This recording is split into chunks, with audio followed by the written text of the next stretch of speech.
لال قلعہ مغل دور کا ایک شاندار اور تاریخی قلعہ ہے۔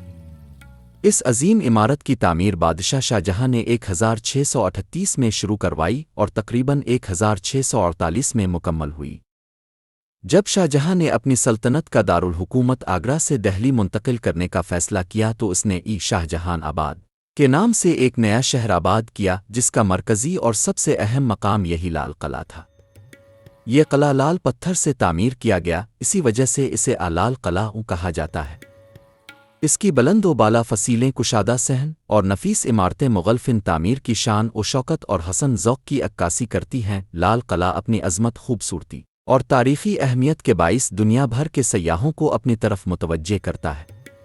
یہ قلعہ مغل دور کی طاقت، فن تعمیر اور ثقافت کی ایک علامت ہے، جو وقت گزرنے کے باوجود اپنی شان و وقار کے ساتھ قائم ہے۔ لال قلعہ کی تعمیر مشہور معمار استاد احمد لاہوری کی نگرانی میں ہوئی، جو تاج محل کے معمار بھی تھے۔ ان کی فنی مہارت اور حسن ذوق نے لال قلعہ کو ایک بے مثال شاہکار بنا دیا۔ یہ قلعہ لال پتھر سے تعمیر کیا گیا ہے اور اسی وجہ سے اسے لال قلعہ کہا جاتا ہے۔ اس کی دیواریں نہ صرف مضبوط ہیں بلکہ ان میں فن تعمیر کی خوبصورتی اور باریکی بھی نمایاں ہے۔ قلعے کے اندر متعدد شاندار اور خوبصورت عمارتیں واقع ہیں جو مغل فن تعمیر کی عکاسی کرتی ہے۔ ان میں دیوان عام، جہاں بادشاہ عوام سے ملاقات کرتا تھا، دیوان خاص، جہاں خاص درباریوں سے اہم امور پر گفتگو کی جاتی تھی، رنگ محل، جو شاہی خواتین کے لیے مخصوص تھا، اور موتی مسجد، جو سفید سنگ مرمر سے بنی ایک دلکش عبادت گاہ شامل ہے۔ یہ تمام عمارتیں اس دور کی شان و شوکت، نفاست اور فن تعمیر کے اعلیٰ ذوق کی مظہر ہیں۔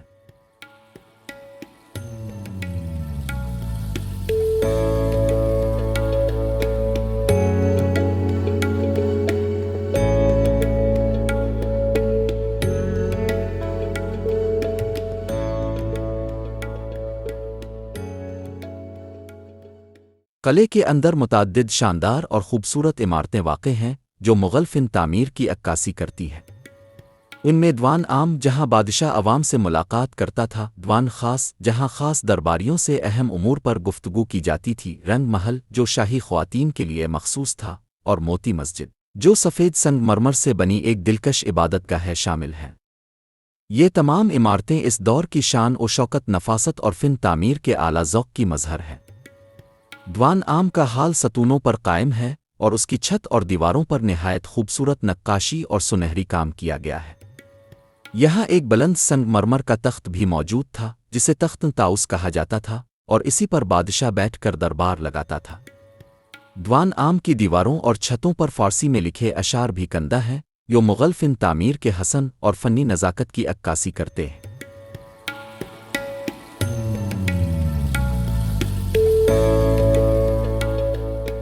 یہ مقام نہ صرف بادشاہ اور عوام کے درمیان رابطے کی علامت تھا بلکہ مغل سلطنت کے نظم و انصاف اور شاندار درباری تہذیب کی جھلک بھی پیش کرتا ہے۔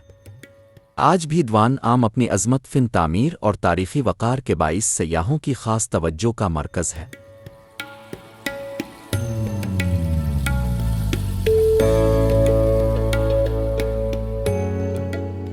دیوان خاص لال قلعہ کے اندر واقع وہ عظیم و شان دربار ہے جہاں مغل بادشاہ اپنے خاص درباریوں، وزیروں اور معزز مہمانوں سے ملاقات کیا کرتے تھے۔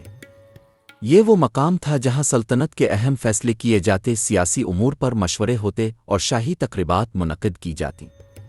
دیوان خاص کو شاہی دربار کی روح کہا جاتا تھا کیونکہ یہاں بادشاہ اپنی شان و شوکت اور اقتدار کا مظاہرہ کرتا تھا۔ دیوان خاص کی عمارت نہایت نفیس اور دلکش طرز تعمیر کی حامل ہے۔ اس کی دیواریں اور ستون سفید سنگ مرمر سے بنائے گئے ہیں اور ان پر سونے، چاندی اور رنگین پتھروں سے جڑاؤ کام کیا گیا ہے۔ اس حال کے وسط میں مشہور تخت طاؤس رکھا گیا تھا جس پر شاہ جہاں اور اس کے بعد آنے والے بادشاہ بیٹھ کر دربار لگاتے تھے۔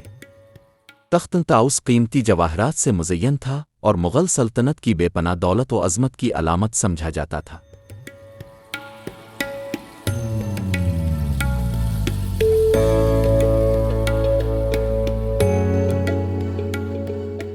رنگ محل لال قلعہ کے اندر واقع ایک خوبصورت اور نفیس عمارت ہے جو مغل دور میں شاہی محل کی خواتین کے لیے مخصوص تھی۔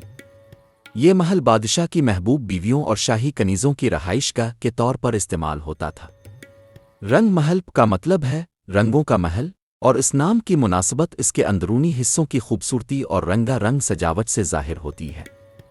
رنگ محل کے اندرونی حصے کو نہایت خوبصورتی سے سجایا گیا تھا۔ دیواروں اور چھتوں پر رنگین نقاشی، سنہری کام اور آئینوں کی جڑائی کی گئی تھی، جس سے یہ محل روشنی میں جگمگا اٹھتا تھا۔ محل کے فرش میں سنگ مرمر کا استعمال کیا گیا اور درمیان میں ایک نہر بہتی تھی جسے نہرن بہشت کہا جاتا تھا۔ اس نہر کے ذریعے ٹھنڈا پانی پورے محل میں بہتا رہتا تھا، جس سے گرمیوں میں محل خوشگوار رہتا تھا۔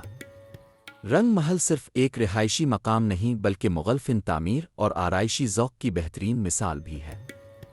اس کی تزئین و آرائش میں جو باریکیاں اور رنگوں کا توازن دکھائی دیتا ہے، وہ مغل دور کی جمالیاتی حس اور فنی مہارت کی گواہی دیتا ہے۔ آج بھی رنگ محل اپنی دلکشی، فنکاری اور تاریخی وقار کے باعث سیاحوں کو مسحور کر دیتا ہے۔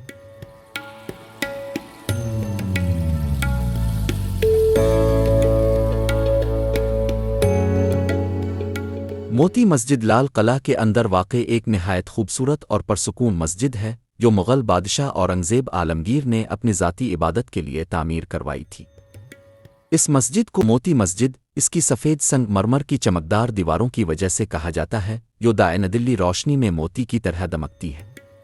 یہ مسجد لال قلعہ کی دیگر عمارتوں سے چھوٹی ہے، مگر اپنی سادگی، پاکیزگی اور نفاست کے باعث انتہائی دلکش تاثر چھوڑتی ہے۔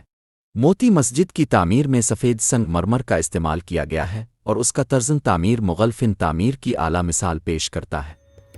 مسجد میں 3 خوبصورت گنبد ہیں جو آہستہ خمدار محرابوں پر قائم ہیں۔ اس کا صحن چھوٹا مگر نہایت پرسکون ہے، جہاں سنگ مرمر کی ٹھنڈک روح کو راحت پہنچاتی ہے۔ مسجد کے اندرونی حصے میں کوئی نمایاں تزئین نہیں کی گئی، جو اورنگزیب کے سادہ اور مذہبی مزاج کی عکاسی کرتی ہے۔ یہ مسجد صرف ایک عبادت گاہ نہیں بلکہ روحانی سکون اور مغل فن تعمیر کے حسن کا امتزاج ہے۔ آج بھی موتی مسجد اپنی سادگی، پاکیزگی اور تاریخی اہمیت کے باعث زائرین اور سیاحوں کے دلوں میں خاص مقام رکھتی ہے۔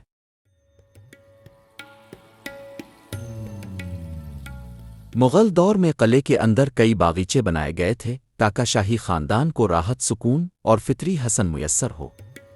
ان باغیچوں کی ترتیب اور ساخت ایرانی طرز باغبانی سے متاثر تھی، جسے 4 باغ کا انداز کہا جاتا ہے۔ لال قلعہ کے باغیچے اس دور کے شاہانہ طرز زندگی، جمالیاتی ذوق اور قدرت سے قربت کے مظہر تھے۔ آج اگرچہ ان باغات کی اصل شکل وقت کے ساتھ بدل گئی ہے، لیکن ان کے باقیات اب بھی مغل فن باغبانی کی شان و شوکت کی یاد دلاتے ہیں۔ ان باغیچوں میں سنگ مرمر کی روشیں، بہتی ہوئی نہریں اور فوارے موجود تھے۔ ان میں سے ایک مشہور نہر نہرن بہشت کہلاتی تھی، جو قلعے کے مختلف حصوں سے گزرتی ہوئی محلوں اور عمارتوں کو ٹھنڈک اور خوبصورتی بخشتی تھی۔ باغیچوں میں مختلف پھولوں، خوشبودار پودوں اور سایہ دار درختوں کی کاشت کی جاتی تھی، جو ماحول کو نہ صرف حسین بناتے بلکہ شاہی خاندان کو فطری سکون بھی فراہم کرتے تھے۔ لال قلعہ کی تاریخی اہمیت بہت گہری اور وسیع ہے، کیونکہ یہ قلعہ نہ صرف مغل سلطنت کی شان و شوکت کا مرکز تھا بلکہ برصغیر کی سیاسی، ثقافتی اور آزادی کی تاریخ کا بھی اہم گواہ رہا ہے۔ جب شاہ جہاں نے اس قلعے کی تعمیر کروائی تو یہ محض ایک شاہی رہائش گاہ نہیں تھی بلکہ پورے مغلیہ اقتدار اور عظمت کی علامت تھی۔ یہاں سے سلطنت کے بڑے فیصلے کیے جاتے، دربار لگتے اور سفارتی ملاقاتیں ہوتی تھیں۔ کی جنگ آزادی کے دوران لال قلعہ ایک بار پھر تاریخ کے مرکز میں آ گیا۔ اسی قلعے میں آخری مغل بادشاہ بہادر شاہ ظفر نے انگریزوں کے خلاف بغاوت کی حمایت کا اعلان کیا، مگر جب انگریزوں نے بغاوت کو دبا دیا تو لال قلعہ پر قبضہ کر لیا گیا اور بہادر شاہ ظفر کو گرفتار کر کے رنگون، میانمار، جلاوطن کر دیا گیا۔ اس واقعے کے بعد مغل سلطنت کا خاتمہ ہو گیا اور لال قلعہ غلامی کی علامت بن گیا۔ یوں لال قلعہ ایک ایسی تاریخی یادگار ہے جو سلطنت کے عروج و زوال، غلامی اور آزادی اور تہذیبی و ثقافتی ورثے کی مکمل داستان اپنے اندر سموئے ہوئے ہے۔ اگر ویڈیو پسند آئے تو لائک، شیئر، کمنٹ اور سبسکرائب کرنا نہ بھولیں۔ آپ کی سپورٹ ہمارے لیے حوصلہ افزائی ہے۔